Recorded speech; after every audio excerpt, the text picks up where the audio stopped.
Chair recognizes Mr. Wu in opposition.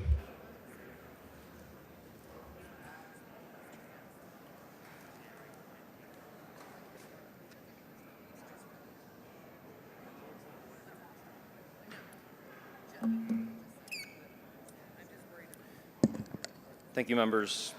Happy AAPI Heritage Month.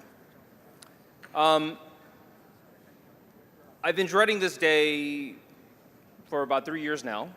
I knew it would come one day. In the past 12 years in this body, we've fought against attacks on the Latino community, the Black community, Muslim community, LGBTQ community, and I had told my community, one day it will be us. I just didn't think it would be this soon. And I told my community that they needed to speak up. They had to get active, they had to get loud, and I think they tried. They came to y'all and told you that this stuff didn't make a whole lot of sense. That if you're concerned about national security, what does somebody buying a first home have anything to do with it? If you're worried about national security, if somebody's buying a little noodle shop as their first business, what does that have to do with national security? If somebody wants to buy a half-acre farmland so they can have a little ranch, how does that hurt anyone?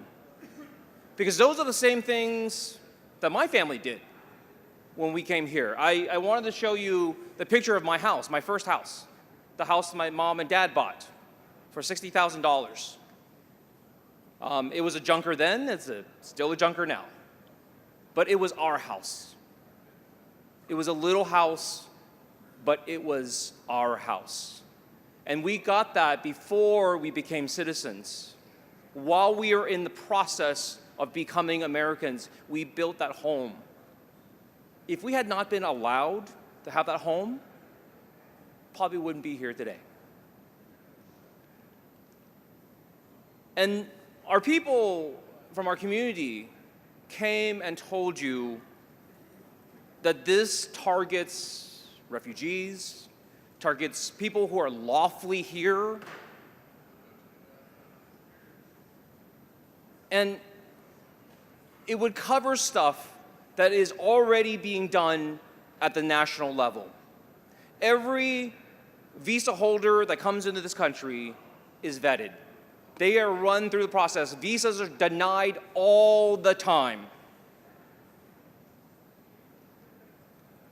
And they came and they told you how this would hurt them personally. There were many people who were scientists, who were researchers, who were students, who were people who were here to make our state better, who told you this would directly affect me, that this would take away their ability to settle in this state and make a home here and start their pathway to citizenship. And they told you that again and again and again. But I guess maybe that was the point of this bill. Maybe that's the point of all the legislation like this that's being passed around the country. It is a loud and clear message that Asians don't belong in this country. What hurts us the most is that this has been done before. Why my community is so angry is that this exact thing has been done before. Done for the same reasons, using the same rhetoric, passing the same laws, and against the exact same communities. Back when this was the first alien land law, because that's what they titled it, the Alien Land Law. Back when this was first passed, they didn't say it about Chinese, they said it about Japanese. They said, oh, everybody knows if you're Japanese, even a drop of blood, then you can only be loyal to the emperor. Everybody knew that. It's common sense. And they started saying that just like every community that has been under attack, stuff is made up and people are demonized and confusion or misunderstanding about things are blown out of proportion. And we start attributing characteristics that you believe about some people to the entire community. So that in World War II, while we rounded up about 10,000 German nationals and Italian nationals, we rounded up 120,000 Japanese Americans. And I say Japanese Americans because 2/3 of them were American-born citizens. It didn't matter then, and it won't matter now. Back then, General John DeWitt famously said, "A Jap's a Jap. It doesn't matter if he's a citizen or not. They're all suspect. They're all traitors and spies." And that is the way that our community is being viewed. People like my family who fled here to escape oppression, to escape starvation, to seek the American dream. You would take those families who want nothing to do with the home country and say, you're a spy for them. That's what this language says. That's what this legislation says. It says that every single person from one of these countries, just like Mr. Money said from the back, every single person is suspect no matter who they are. Every single person is a potential spy. Every single person is dangerous. There's a word for that. There's a word we use when we attribute to an entire population one characteristic, whether they actually have that characteristic or not. It's called racism. And some of you may be hearing people from my community using that word, because my community doesn't use that word very often. But they're using it now. Because now they see. Because in the past, I told them that they should go support African Americans, support Latinos, support other communities who are under attack. And they say, oh, well, we don't understand racism. We don't get what the big deal is. They get it now. This bill, by the way, Mr. Money, you were asking me earlier why I was upset.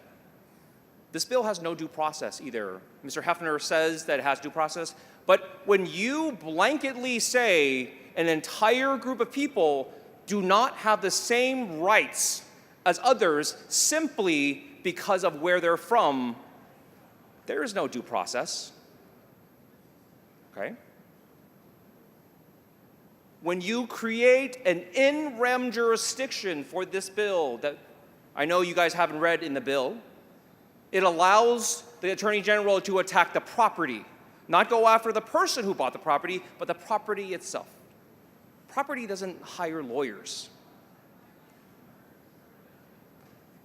And you created a process where the Attorney General can just simply state that we believe that they are working with the government. In this bill, there is no standard of proof.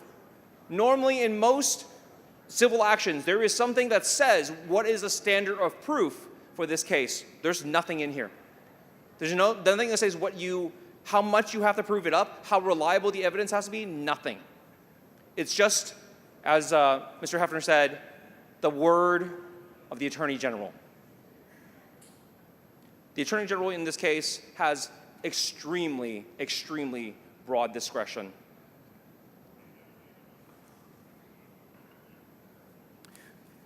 The fear isn't just about this legislation. For me, the fear is about the community as a whole. Notice I don't say Chinese American. I say Asian American because this will affect us all. The Taiwanese people who are up here that you eagerly clap for, their community would be under attack by this bill too. Because every time one of these bills passes, it says to the community, these people are a problem. These people are dangerous. You should watch out for these people. But the thing is, nobody around here knows the difference between Chinese and Taiwanese or Japanese and Vietnamese. When the attacks come, when the hate crimes start, it will be against all Asian, everybody with Asian face. Because we've seen it during COVID, when people are shouting anti-Chinese things, but they're beating up an old Vietnamese lady. They sucker punch the Korean man. The gentleman's time has expired. I urge you to vote no against and vote against racism and discrimination. Ms. Plessa.